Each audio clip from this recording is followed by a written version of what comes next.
Hello दोस्तों, हमारे YouTube channel पे आप लोगों का स्वागत है। मैं हूं कमलकांत और अभी हम बात करेंगे बीपीएससी के संदर्भ में। देखिए दोस्तों, बीपीएससी 68वीं में एक बड़ा बदलाव आप लोग देख रहे होंगे और बदलाव जो है वो कहां तक अच्छा है और या खराब है, इसके विश्लेषण के पूर्व आप जानें कि बीपीएससी में आखिर समस्या क्या थी। बीपीएससी में पहले भी विभिन्न विषयों के बीच भेदभाव के आरोप लगते रहे हैं। ऐसे में बीपीएससी ने एक बीच का रास्ता निकाला है। देखिए, राजस्थान का मॉडल हो या झारखंड का मॉडल हो या फिर अन्य राज्यों का अगर मॉडल अभी देखिएगा तो उसमें वैकल्पिक विषय नहीं थे। तो यहाँ पर ये देखना जरूरी है कि विभिन्न विषयों को सामान्य ढंग से एक मंच पर लाना काफ़ी चुनौतीपूर्ण था, इसलिए बीपीएससी ने ये बदलाव किया है। ये तो समझना जरूरी है, इसलिए क्योंकि बहुत सारे लोग अभी इस पे आरोप भी लगाएंगे कि बीपीएससी गलत की है। तो इस संदर्भ में चीज़ों को समझा जाना चाहिए, क्योंकि प्रतियोगी छात्र जब परेशान होते हैं, उन विषयों के साथ भेदभाव होता है, तो इसका निराकरण क्या था। तो बीपीएससी ने एक बड़ा कदम इस संदर्भ में उठाया है कि विषय तो होंगे लेकिन क्वालिफाइंग नेचर का होगा। अब इसमें जो है किसी के साथ कोई भेदभाव नहीं होगा। विभिन्न विषयों के साथ भेदभाव का जो आरोप बीपीएससी पे लगा है वो खत्म हो जाएगा। देखिए, इससे पूर्व बहुत बड़ी कहानी है। आयोग के अंदर लगभग 3 बार जो है कि आपको बैठक हुई थी और बैठक में जो है कि ये निर्णय लिया गया कि विभिन्न विषयों को एक मंच पर सामान्य ढंग से लाना संभव नहीं है। तो ऐसे में वैकल्पिक विषय को क्यों ना क्वालिफाइंग नेचर का कर दिया जाए, जो कि आप लोग जो है कि 67वीं बीपीएससी में जो फॉर्म भर रहे थे उनसे राय भी लिया गया था। तो नॉर्मलाइजेशन प्रोसेस को उन्होंने जो है कि ज़्यादा संख्या में लोगों ने बोला और ऑब्जेक्टिव टाइप नेचर, ठीक है, ये अलग विकल्प था, लेकिन दोनों को ही इन्होंने जो है डिफाइन करते हुए ये कहा है कि ये तभी संभव है जब वैकल्पिक विषय जो है कि आपको सभी को क्वालिफाइंग नेचर का कर दिया जाए और उससे कोई प्रभाव नहीं पड़े। तो ये अब जो बदलाव हुआ है इसमें कितने प्रतिशत अंक लाने होंगे, तो आपको मैं बता दूं, जनरल कैटेगरी के लिए 40% अंक लाना होगा, तभी क्वालिफाई कर सकते हैं। देखिए, हिंदी और इसमें वैकल्पिक विषय में क्वालिफाइंग नंबर में अंतर होगा, ठीक है, ये बहुत बड़ी बात है। क्वालिफाइंग नंबर जनरल हिंदी का 30 है, लेकिन इसमें जो है कि मेधा अंक कम से कम 40% होना चाहिए। अभी का जो स्वरूप है उसके अनुसार तो यही है, जो प्रतियोगिता परीक्षा का जो मापदंड है उसके अनुसार 40% आपको वैकल्पिक विषय में लाने होंगे। अब यहाँ पर है कि क्या सभी छात्र विषय की एक रूपता इसमें आ जाएगी, एक जो है कि कहना सभी लोगों का ये है। देखिए, वो डर तो है, उसकी बात हम नहीं करेंगे। बहुत सारे जो है शिक्षकों का भी रोजगार पर चुनौती उभरा है, लेकिन बात है कि इसका खामियाजा छात्र क्यों भुगते।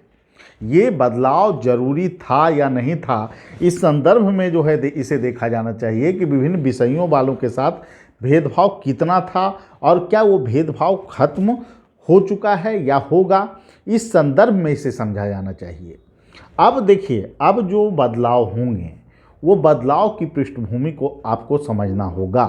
अब बदलाव की पृष्ठभूमि को अगर समझने का हम प्रयास करें तो बदलाव को इस रूप में देखा जा सकता है कि अब जो बदलाव होंगे उसमें जो है कि आपको अब है कि सभी विषय वाले अगर जनरल कैटेगरी से हैं तो 40% अंक अगर वो ला रहे हैं तो क्वालिफाई करेंगे, ठीक है। इस संदर्भ में इसे समझा जाना चाहिए।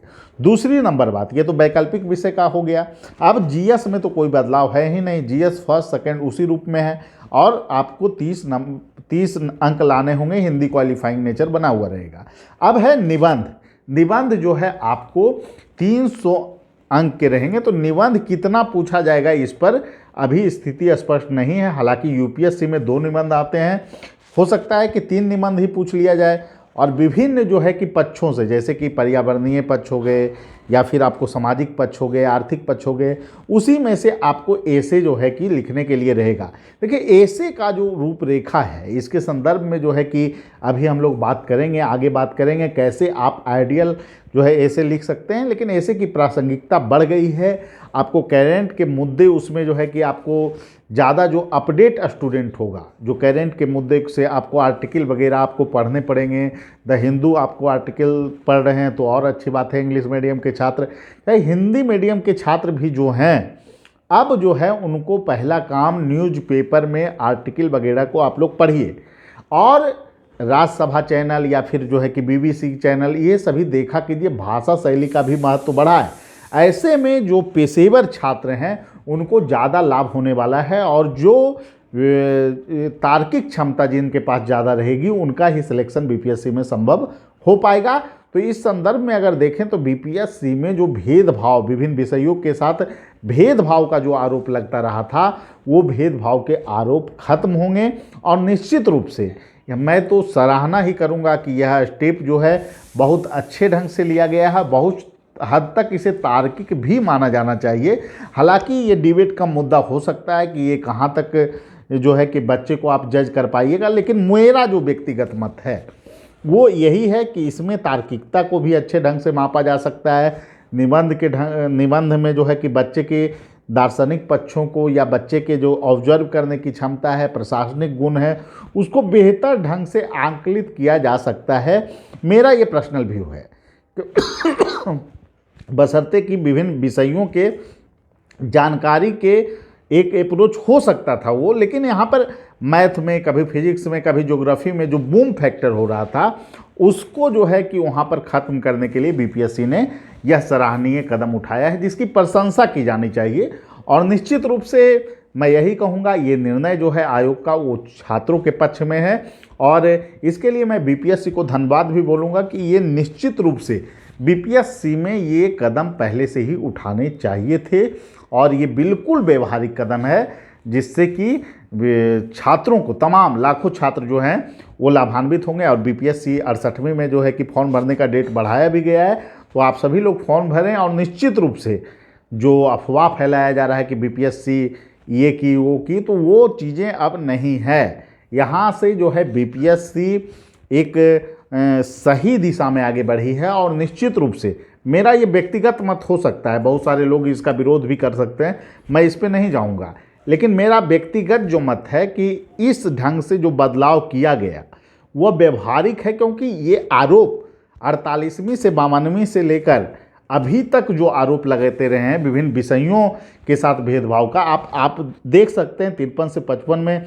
ये आरोप लगा कि किसी खास विषय, उसके बाद 56-59 में ज्योग्राफी बूम, या फिर आपको जो है कि आप देखे होंगे कि 63वीं में आरोप लगा कि हिस्ट्री वाले को एंट्री करवा दिया गया, और उसके बाद मैथ ऑप्शनल वाले पर भी ये आरोप लगा। तो ये जो आरोप था वो बहुत ही जघन्यतम आरोप थे बीपीएससी पे। बीपीएससी जो है इस मुद्दे को निराकरण करना चाहती थी, और चेयरमैन सर के द्वारा इस पर जो है 3 स्तरीय बैठकें के बाद ये निर्णय लिया गया है। और ये बिल्कुल छात्रों के पक्ष में है, और छात्र इसमें जो है कि अपने स्किल का अच्छे ढंग से इस्तेमाल भी कर सकते हैं। और बीपीएससी तार्किकता के साथ आगे बढ़ी है। निश्चित रूप से ये छात्रों के पक्ष में फैसला है, और ये फैसला स्वागत योग्य है। और लेकिन मैं छात्रों से यही कहूँगा कि आप लोग अब जो है आर्टिकल वगैरह पढ़ना, पेपर, मैगजीन, ये सब पर फोकस थोड़ा ज़्यादा मैगजीन नहीं पढ़ने हैं आपको, हिंदुस्तान या दैनिक जागरण जो फॉलो कर रहे हैं, लेकिन आर्टिकल आप लोग ज़रूर फॉलो कीजिए, तभी आप सिलेक्शन पा सकते हैं। और इसके अलावा जो आप पीटी है, पीटी तो काफ़ी टफ लेवल का होने वाला है। पीटी में फाइट और बढ़ेगा, मेरा ये मानना है, क्योंकि अब जो है सिलेक्शन का रेशियो जो है विभिन्न लोगों को लगेगा कि ये तो अब इसमें हम सेलेक्ट हो पाएंगे, अन्य राज्य के लोग भी भर सकते हैं, तो इसलिए कंपटीशन लेवल और हाई होगा। और टेस्ट सीरीज का लाभ इसमें आप जो है कि टेस्ट सीरीज से आप अंक बढ़ा भी सकते हैं, क्योंकि निगेटिव मार्किंग इसमें लागू है।